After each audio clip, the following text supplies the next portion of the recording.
Welcome to our parlor. This parlor would be your typical upper class, upper middle class family in Mount Holly in the late 1800s, early 1900s. You notice the sofa over here and the chair. At the table, the lighting. This chair, Victorian style. The phonograph.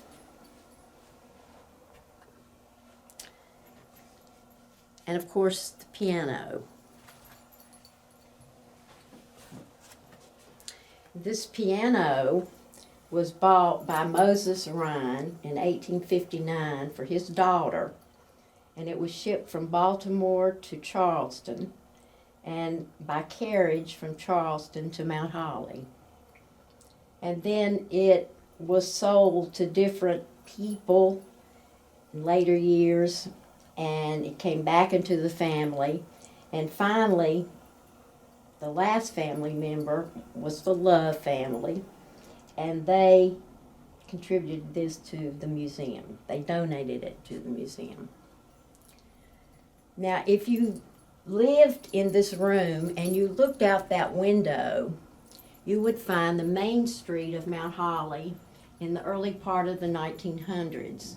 And as you can see, we had unpaved roads, a different skyline, few power poles, carriages, boys dressed in knickers, quite different from what we have today. If you come back into this room, we have wall charts. And this wall chart gives us the census of 1880. And I think there were a little over 2,500 people in Mount Holly in the in the 1880s. And then if you come over to this wall chart, it says that Woodlawn becomes Mount Holly. And Woodlawn was started by Dr. James Abernathy, who lived in River Bend at the time, and he's buried at Castina Cemetery. And he had a medical practice and was active in civic affairs, and he was one of the founding fathers of Mount Holly. His son also, who became a textile magnate, and also was involved in banking and other textiles in other communities. He was a founding father, as well as J.P.B. Rutledge, who was among the first settlers in the county, having received a land grant in 1753. He was the second mayor in Mount Holly and very active in civic affairs. He supported funding electric street lights while he was an alderman, and he was a tax collector, a registrar for elections, and a justice of the peace for over 40 years. He was a well-respected teacher who taught at a one-room school and a school in McCaddenville before founding the River Bend School near Mount Holly. And also, we have A.P. Rhyne, Abel Peterson Rhyne, who was a founding father. He fought in the Civil War under Stonewall Jackson. And in 1869, he purchased his father's share in Woodlawn Cotton Factory, going on to become a leading figure in the textile industry in North Carolina. The town of Mount Holly was named after Mount Holly Mill, built by A.P. Rhyne and his brother Daniel Eford Rhyne, when the village was still known as Woodlawn. According to legend, in the early 1880s, A.P. had Thomas Edison install a generator in the Mount Holly Manufacturing Company. This allowed him to provide electricity for other businesses. Later, he signed a contract to provide electricity for the first 3 streetlights in Mount Holly. So these are the founding fathers. And then if you look at this particular chart, it tells you that we were known as Woodlawn, and then we became Mount Holly. as we were a part of Lincoln County and eventually formed our own county, Gaston County. If you disregard the dressings, the clothing, and the charts on the wall, you have this particular room, which is known as the parlor, the living room. And we thought we would bring the fashions of the day, late 1800, early 1900, into this room. And all of the fashions that you see today were worn by Mount Holly natives or somebody who was related to the Mount Holly natives. And notice that all these clothes are dress-up clothes. These dresses were worn when ladies went out to shop, or if they went to church, or if they had a party, because everybody dressed up before they went out. And all of these dresses are dressy dresses.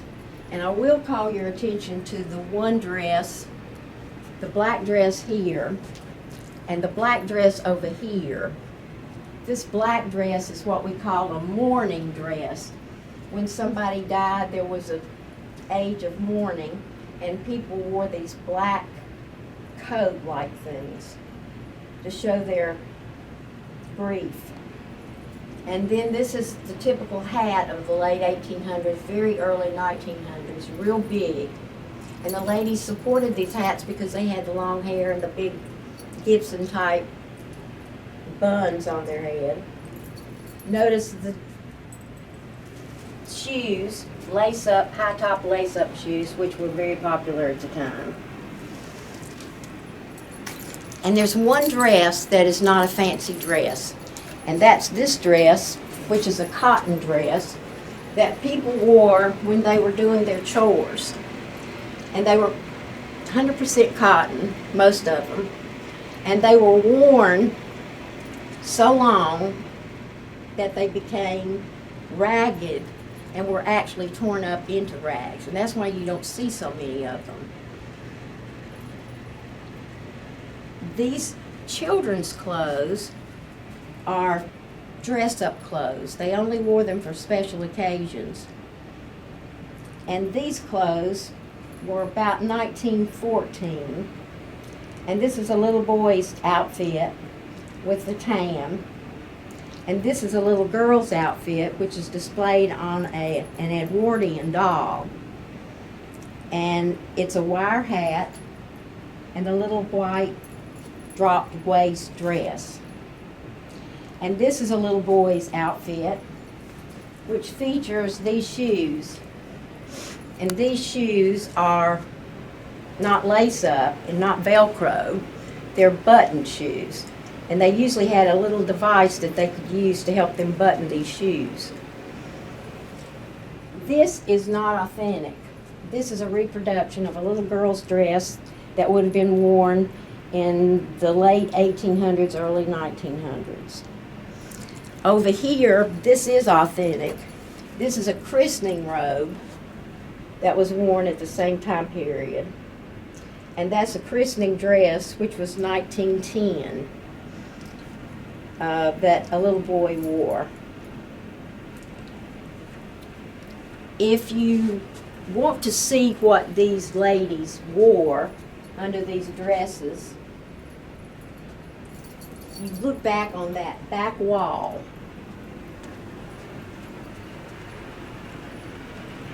These were bodices that women wore in the top part of their clothes.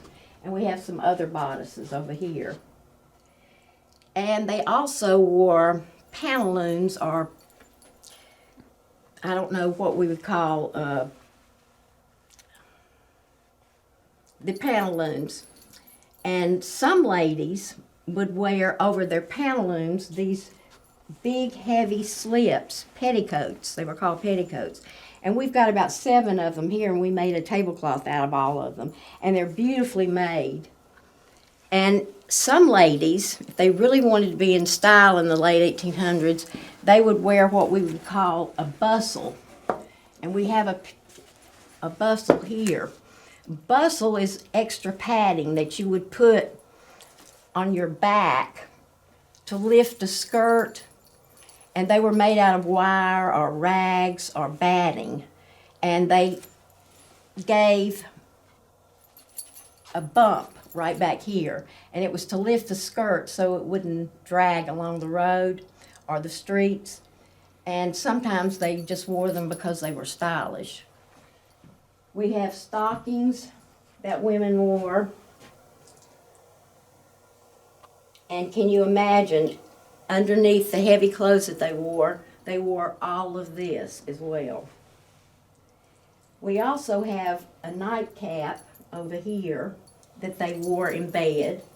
And this is a bonnet, late 1800s, that people might wear when they're weeding the garden or working outside.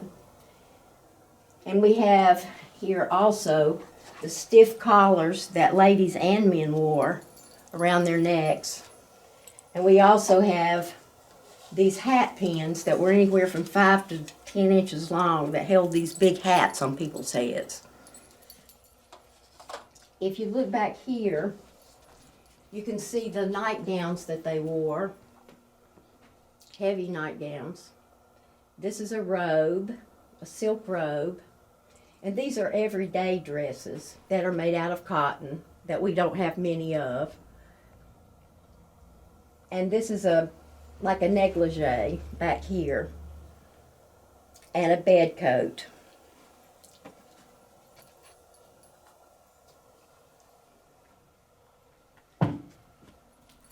Over here we have late 1800s, early 1900s hats.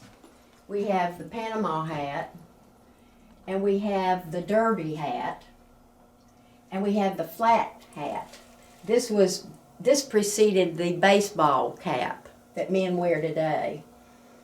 And we have 2 hats up here, and this hat that ladies wore, and this hat was called the Titanic hat because they found that a lot of the ladies who were on the Titanic, the maiden voyage of the Titanic, a lot of those ladies wore those hats, that style hat, in 1912. And then again we have some little boy shoes from the same time period. These are lace-up shoes, and these are the button shoes that were worn in that time period. And this is the thing that they used to button their shoes with.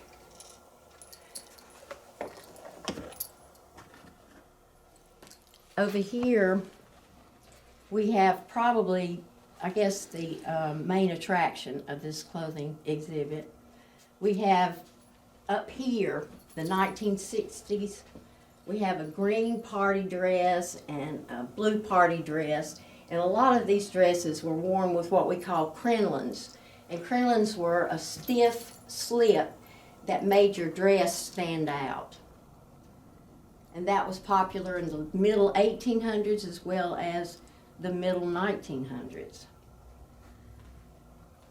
This is our wedding exhibit, and we'll start here with this dress right here. This is a little flower girl's dress that Betty Benton wore in the 1950s at one of her aunt's weddings. And she, I think, was the grandniece of Dr. Stroop, who was one of the doctors in Mount Holly. And her mother was mother of the bride, this dress here. This is a wedding dress. It's blue velvet with a blue velvet hat. And it was when the Curtises, Grays, were married in Louisiana. And they're related to Paul Howe, who was a great-grandson of the superintendent of Mountain Island Mill. Then this picture shows us Dubby Hendrick, who was married in 1950. We don't have her dress, but we have her picture. And then this was Margaret Farah, who was married in the 1920s. And this is her dress. It could have been Margaret or Ella. I don't know which. This is a homemade wedding gown out of silk or satin. And this was worn by Talitha Hem. And she is pictured in this picture in 1941 with the same dress. This is a bridesmaid's dress with a dropped hem, a dropped waistline, applique on the shoulder, and it was the 1920s. And this person probably was related to Miss Ida Rankin, who was the namesake of Rankin Elementary School. And this beautiful dress was very formal. This was when Miss Elizabeth Elizabeth Connell married Thomas Marcus Brown in 1950. And this was her wedding dress, and this is her picture in that very dress. And then this dress is not white, of course, not long, not formal. This is the dress of Willie Ruth Horton when she married Marvel Macklin Green in 1947. And a lot of brides after the war wore these types of dresses for the weddings. And then we have Miss Dameron, Elizabeth Dameron, when she married Billy Fox in I think it was really 48. And this is a white satin dress. We inherited this from somewhere. We don't know exactly where. We don't know the bride, but this was the style of the 1970s. This dress is the mother of the bride dress. Miss Debbie Kendrick wore this to her daughter's wedding, which was right over there.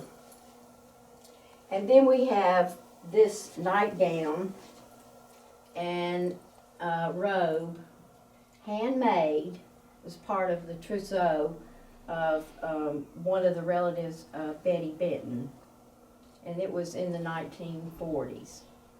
This is what brides often wore on their honeymoon. And one last thing I'd like to show you are the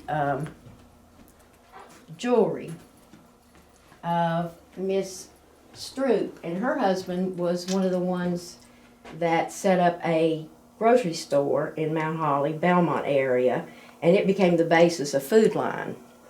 And these are her pieces of jewelry that she wore, along with her gloves. And she's also the owner, as well as Miss Debbie Kendrick Brinkley, who owned these hat boxes that a lot of us find familiar because they're from stores that we knew when we were younger. And this is our clothing exhibit.